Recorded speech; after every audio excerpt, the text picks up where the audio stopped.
प्यारे विद्यार्थियों, आज हम लोग राजनीति विज्ञान विषय को डिस्कस करने जा रहे हैं। राजनीति विज्ञान विषय में बहुत सारे पेपर हम पढ़ते हैं, परंतु आज क्योंकि ये इंट्रोडक्टरी क्लास है मेरा, तो सबसे पहले इस क्लास में हम ये जानेंगे कि राजनीति विज्ञान किसे कहते हैं, इसकी आवश्यकता क्यों पड़ी, आज वर्तमान समय में इसका महत्व क्या है, इसके प्रमुख अप्रोचेस क्या क्या हैं, main approaches of political sciences, जिसको आप दृष्टिकोण कहते हो, पद्धतियाँ कहते हो, क्या है। तो और सबसे पहले राजनीति विज्ञान को समझने के लिए मतलब क्या है राजनीति विज्ञान, तो हम इसको कह सकते हैं कि political science is a subject which deals with state and individuals. When I say state and individuals, that means it deals with individuals' liberty and rights with state authorities. ये कोई नया सब्जेक्ट नहीं है। प्राचीन काल से राजनीति विज्ञान का अध्ययन सामाजिक विज्ञान के अनेक विषयों के साथ किया जाता था।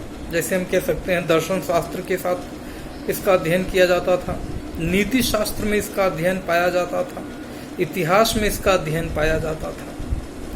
6ठी शताब्दी ईसा पूर्व से ही यूनान से इस विषय का जन्म हुआ और माना जाता है कि यह सब्जेक्ट उतना पुराना है।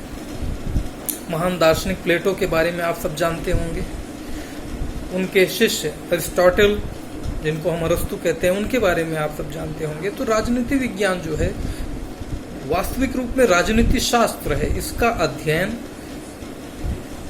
उस प्राचीन परंपरा से किया जाता है, प्लेटो और अरस्तु के समय से किया जाता है। एक्चुअली यह शब्द पॉलिटिकल साइंस जो विषय है, यह पॉलिस शब्द से आया है। पॉलिस जहां सिटी स्टेट उसका मीनिंग समझा जाता था। पॉलिस शब्द का मीनिंग ही सिटी स्टेट होता था। सिटी स्टेट मीन्स एक स्मॉल टेरिटरी में स्मॉल पॉपुलेशन के लिए एक ऐसा इंडिपेंडेंट ऑटोनॉमस स्टेट होता था, राज्य कह सकते हैं। आज के समय में आप कह सकते हैं, उस समय सिटी स्टेट कहा जाता था, आज हम राज्य कहते हैं, उसको नेशन स्टेट कहते हैं। नेशन स्टेट की अवधारणा ये मॉडर्न अवधारणा है, 14th-15th सेंचुरी के बाद जन्मी अवधारणा है। लेकिन प्राचीन समय से ही, चाहे एंशियंट इंडिया में आप देख लो, चाणक्य के टाइम में जब आप देखेंगे, तो उस समय भी जो पॉलिटिकल इश्यूज थे उनको डिस्कस करने के लिए, पॉलिटिकल इश्यूज से उत्पन्न समस्याओं के समाधान के लिए राज्य सर्व प्रमुख संगठन होता था। यह एक सावयव संगठन होता था। ऑर्गेनिक कॉन्सेप्ट ऑफ स्टेट में बिलीव करने वाले ये मानते हैं कि it is actually God given, God gifted institution. तो ये प्राचीन परंपरा है जिसको हम आज समझने जा रहे हैं, इसको अध्ययन करने की आवश्यकता है। तो जैसा मैंने आपके इसके अर्थ को लेकर के बताया कि कहते हैं यह एक छोटा सा राज्य, small territory with small population कह सकते हैं, उसको सिटी स्टेट कहते थे, और वह अपने आप में स्वतंत्र होते थे, डिपेंडेंट नहीं होते थे किसी अन्य राष्ट्र या राज्य पर। स्वयं में स्वतंत्र होने के साथ साथ आत्मनिर्भर होते थे हर तरह से, politically, economically, culturally and socially. तो राजनीति विज्ञान को जब हम समझते हैं इस पर्सपेक्टिव में, तो इसको परंपरागत राजनीति और आधुनिक राजनीति दो तरीके से इसमें बांटे जाते हैं। परंपरागत राजनीति विज्ञान जो है उसके अध्ययन की जो पद्धति है वह दार्शनिक है, तार्किक भी है, क्योंकि अरिस्टोटल ने एक कंपैरेटिव स्टडी किया बहुत सारे कॉन्स्टिट्यूशन का। उस समय जो कॉन्स्टिट्यूशन थे वो स्टेट को रिप्रेजेंट करते थे। There were no differences between constitution and state at that time. तो अगर कहा जाए कि अरिस्टोटल के टाइम में कॉन्स्टिट्यूशन दैट मीन्स स्टेट, तो 158 कंट्रीज का जो कॉन्स्टिट्यूशन का उन्होंने कंपैरेटिव स्टडी किया एरिस्टोटल ने, जो पॉलिटिकल साइंस के फादर माने जाते हैं। तो उसका मतलब था कि 158 राज्यों का उन्होंने कंपैरेटिव तुलनात्मक अध्ययन किया। और तो जब ये तुलनात्मक अध्ययन देखेंगे हम, तो यह एक तार्किक परिणति के रूप में पॉलिटिकल साइंस का जन्म देता है। तो इसलिए इसको हम तार्किक भी मानते हैं। दार्शनिक इसलिए मानते हैं क्योंकि राज्य कैसा होना चाहिए और किस तरीके का है, तो उनमें एक सामंजस्य स्थापित करने की बात अरिस्टोटल के समय से की गई, प्लेटो के समय से की गई। अरिस्टोटल से इवन पहले जो प्लेटो थे, सोक्रेटिस के शिष्य थे, उनके समय से की गई। तो इस तरीके से हम देखेंगे कि परंपरागत रूप में जब राजनीतिक विज्ञान को समझने का प्रयास करते हैं हम, तो 3-4 चीजें जानना बहुत जरूरी है। उसमें पहली चीज यह है कि यह राज्य का अध्ययन करता है। विद्वानों ने कहा कि परंपरागत राजनीति में कि राजनीति विज्ञान जो है ये राज्य का अध्ययन है। बहुत सारे विद्वानों ने इसका अपोज भी किया, उसी समय किया, लेकिन कुछ विद्वानों ने इसका समर्थन भी किया कि जो कोर वैल्यूज हैं पॉलिटिकल साइंस के, वो राज्य है, स्टेट है, राज्य से ही इसका संबंध है।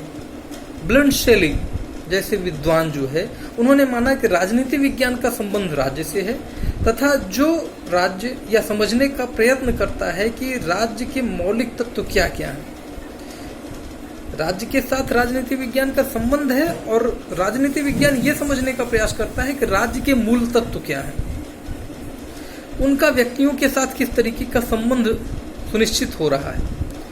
साथ ही उन्होंने यह भी कहा कि उनको राजनीति विज्ञान का आवश्यक स्वरूप क्या होगा,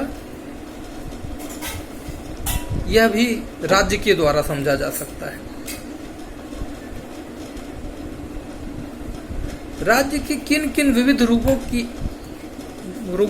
अभिव्यक्ति हम देखते हैं, वो राजनीति विज्ञान में दिखाई देती है। इसी तरीके से ब्लंट शेली के बाद जर्मन लेखक थे गौरिश ने कहा कि राजनीति शास्त्र में शक्ति की संस्था के रूप में राज्य के समस्त संबंधों, उसकी उत्पत्ति, उसके मूल स्वरूप, मीन्स उसका जो लैंड है, भूमि है, और उसकी निवासी है, पॉपुलेशन, उसके प्रयोजन, उसके नैतिक महत्व और उसके आर्थिक समस्याओं, वित्तीय पहलुओं तथा राज्य के उद्देश्य पर राजनीति शास्त्र के अंतर्गत अध्ययन किया जाता है। बात यही नहीं रुकी। एक महान विद्वान डॉक्टर गार्नर आए, उन्होंने कहा कि राजनीति शास्त्र एक ऐसा विषय है जिसका प्रारंभ राज्य के साथ होता है और जिसका अंत भी राज्य के साथ होता है। जिसका मतलब यह था कि राजनीति शास्त्र का जो कोर विषय है, मूल विषय है, वो राज्य है। और प्लेटो और एरिस्टोटल के समय से ये मान्यता प्रचलित रही परंपरागत रूप में कि राज्य का अस्तित्व जो है वो कुछ पवित्र उद्देश्यों की स्थापना के लिए बनाया गया है। जब इस तरीके से हम इसको समझते हैं तो पाते हैं कि राजनीति विज्ञान जो है वो राज्य का अध्ययन है। तो हमने बताया कि आप ब्लंट शेली को देख लीजिए, गौरिश को देख लीजिए, गार्नर को देख लीजिए, ये ऐसे विद्वान हैं जिनका ये मानना है कि राजनीति विज्ञान या राजनीति शास्त्र का मूल उद्देश्य राज्य ही है। राज्य की संस्थाओं को समझना, उनका सुचारू रूप से संचालन करना, इन सारी चीज़ों का अध्ययन राजनीति विज्ञान के अंदर किया जाता है। परंतु बात यहाँ खत्म नहीं होती है। कुछ और विद्वान आते हैं जो इस बात से इतर अपनी बात रखते हैं। वो कहते हैं राजनीति विज्ञान केवल राज्य का अध्ययन नहीं है। और कुछ तो ये कहते हैं कि नहीं, राज्य का छोड़िए, राज्य तो एक अमूर्त कल्पना है। राज्य क्या है, कैसे जानेंगे हम उसको? तो उन्होंने कहा कि यह सरकार का अध्ययन करती है, क्योंकि सरकार लोगों की समस्याओं को सुनती है, उनकी समस्याओं को निवारित करती है, उसका दूर करने का प्रयास करती है। इन सारी चीज़ों को देखते हुए उन्होंने कहा कि ये सरकार का अध्ययन है। तो जो पूर्व के विचारक थे उनसे असहमत होते हुए सीले जैसे विद्वान, लीकाक जैसे विद्वान, इन सब का मानना था कि राजनीति विज्ञान सरकार से संबंधित है। सरकार के अंतर्गत आने वाले अनेक संस्थाओं, उसकी क्रियाकलाप, उससे निर्गत होने वाले निर्णयों, उससे प्रभावित होने वाले व्यक्तियों, इन सब का अध्ययन किया जाता है। तो विशेष रूप से देखेंगे कि इसमें सीले और लीकाक, पहले आपने देखा कि जो राज्य पर फोकस करके उसमें ब्लंशली, गौरिस और गार्नर, ये आपको 3 प्रमुख थिंकर मिलते हैं। लेकिन उसके बाद जो राज्य को छोड़ करके सरकार पर अपना केंद्र बनाते हैं, सरकार केंद्रित मानते हैं राजनीति विज्ञान को, उसमें सीले मिलते हैं आपको, उसमें लीकाक मिलते हैं आपको। वो कहते हैं कि राज्य तो परोक्ष है, हम उसको देख नहीं पाते हैं, लेकिन प्रत्यक्ष रूप में सरकार ही है जो राज्य के समस्त उद्देश्यों को संचालित करने में अपनी अग्रणी भूमिका निभाती है। तो उनकी बात में भी तर्क है, बहुत हद तक उनकी बात जायज प्रतीत होती है। तो इसलिए हम पर्सपेक्टिव वाइज देखते हैं कि ये किन किन स्कॉलर्स के द्वारा किन किन परिस्थितियों में क्या क्या पर्सपेक्टिव यानी कि दृष्टिकोण, अप्रोच, पद्धतियां जिनको आप कहते हैं, वो डेवलप किए।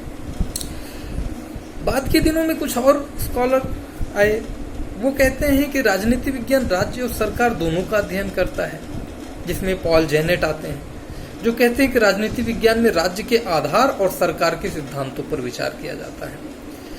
क्या क्या बेसिस हैं राज्य की, किन किन बेसिस पर राज्य बनता है, जिसको आप मॉडर्न नेशन स्टेट में आप बेहतर समझेंगे कि किस तरीके से पॉपुलेशन, टेरिटरी, सॉवरेनिटी, गवर्नमेंट, इन सब आधारों पर राज्य का निर्माण होता है, डेवलप होता है। ठीक एंशियंट टाइम में चीजें यही थी, जो आप 4 चीजें आप देख रहे हैं मॉडर्न टाइम की, ये चीजें थी, लेकिन वो कई सारी चीजों में विभक्त थी। जैसे इंडिया में कहा जाता है कि एंशियंट टाइम में स्वाम्या मात्या पुरम राष्ट्रम कोशम दंडम मित्रम, these are the 7 elements of the state. जब organic theory, organic concept of state की बात की जाती है कि स्वामी है, अमात्य है, पुर हैं, राष्ट्र हैं, कोश हैं, दंड हैं, मित्र हैं, मतलब 7 ऑर्गन्स हैं ऑफ द स्टेट, ऐसा माना जाता है। इसी तरीके से एंशियंट टाइम में जो सिटी स्टेट की बात करेंगे तो वहां पर भी यही, मतलब उसमें पॉपुलेशन भी आपका आ रहा है, टेरिटरी भी आ रही है आपकी, सरकार की भी संरचना आ रही है उसमें, और सॉवरेनिटी, मतलब you are independent to take your decisions in your internal affairs and as well as external affairs. मतलब आप सबऑर्डिनेट नहीं हो किसी के, आप इंडिपेंडेंट हो। तो सिटी स्टेट में भी वो आत्मनिर्भर थी संस्थाएं, राज्य वहां पर भी जो छोटे राज्य होते थे वो आत्मनिर्भर होते थे, स्वावलंबी होते थे। तो इस तरीके से आप देखेंगे। फिर आगे चल के जब बात ये आती है कि ये दोनों का अध्ययन करता है, इसमें पॉल जेनेट का नाम प्रमुख रूप से आता है, डिमॉक का नाम आता है और गिलक्रिस्ट का नाम आता है। पॉल जेनेट कहते हैं कि राजनीति विज्ञान में राज्य के आधार और सरकार के सिद्धांतों की चर्चा की जाती है। डिमॉक का मानना है कि राजनीति विज्ञान का संबंध राज्य और उसके साधन के रूप में सरकार का अध्ययन करना है, क्योंकि राज्य तो हमें दिखाई नहीं, तो उसका साधन क्या बना, सरकार, उसका अध्ययन करना है। इसी तरीके से गिलक्रिस्ट हैं, वो कहते हैं राजनीति विज्ञान राज्य और सरकार के सामान्य समस्याओं के समाधान का अध्ययन है। तो इस प्रकार से हम पाते हैं कि तमाम विद्वानों ने अपनी अपनी पर्सपेक्टिव के हिसाब से राजनीति विज्ञान को समझने का प्रयास किया है। आगे और चिंतक आते हैं, वो कहते हैं कि नहीं, एक्चुअली राज्य, सरकार, संस्थाएं, ये सब व्यक्ति के लिए हैं, मनुष्य के लिए हैं, इसलिए राजनीति विज्ञान का मुख्य तत्व मनुष्य का अध्ययन करना है, व्यक्तियों का अध्ययन करना है। जिसमें प्रोफेसर लास्की आते हैं, वो कहते हैं राजनीति विज्ञान के अध्ययन का संबंध संगठित राज्यों के संबंधित मनुष्यों के जीवन से संबंधित है। मतलब एक संगठित राज्य है, उसमें जो निवास करने वाले मनुष्य हैं, उनके जीवन से जुड़ी हुई समस्त समस्याओं का अध्ययन राजनीति विज्ञान के अंतर्गत आता है, क्योंकि उन समस्याओं को समाधान राज्य के द्वारा दिया जाता है।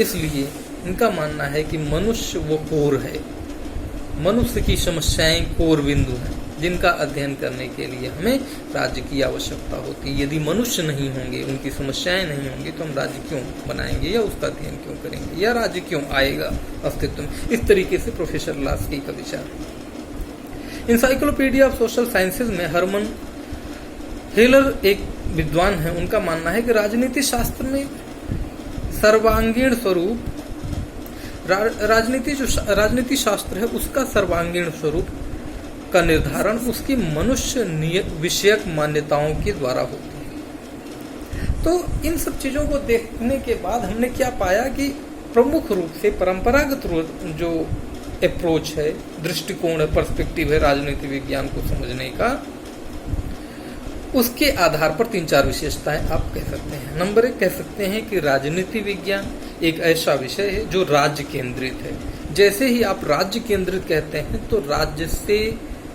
संबंधित समस्त संस्थाओं और उसकी प्रक्रियाओं के अध्ययन करने वाले तत्वों को राजनीति विज्ञान में सम्मिलित किया जाता है।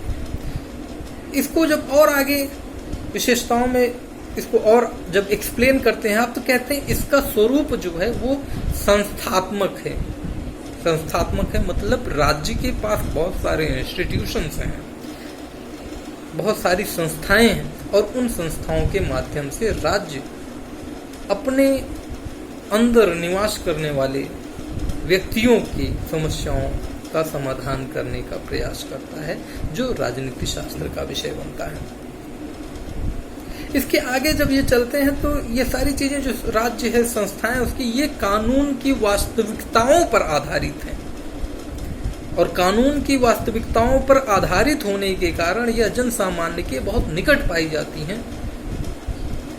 इसलिए राजनीति विज्ञान जो है उसका स्वरूप बहुत तार्किक होने लगता है कि ये सारी चीजें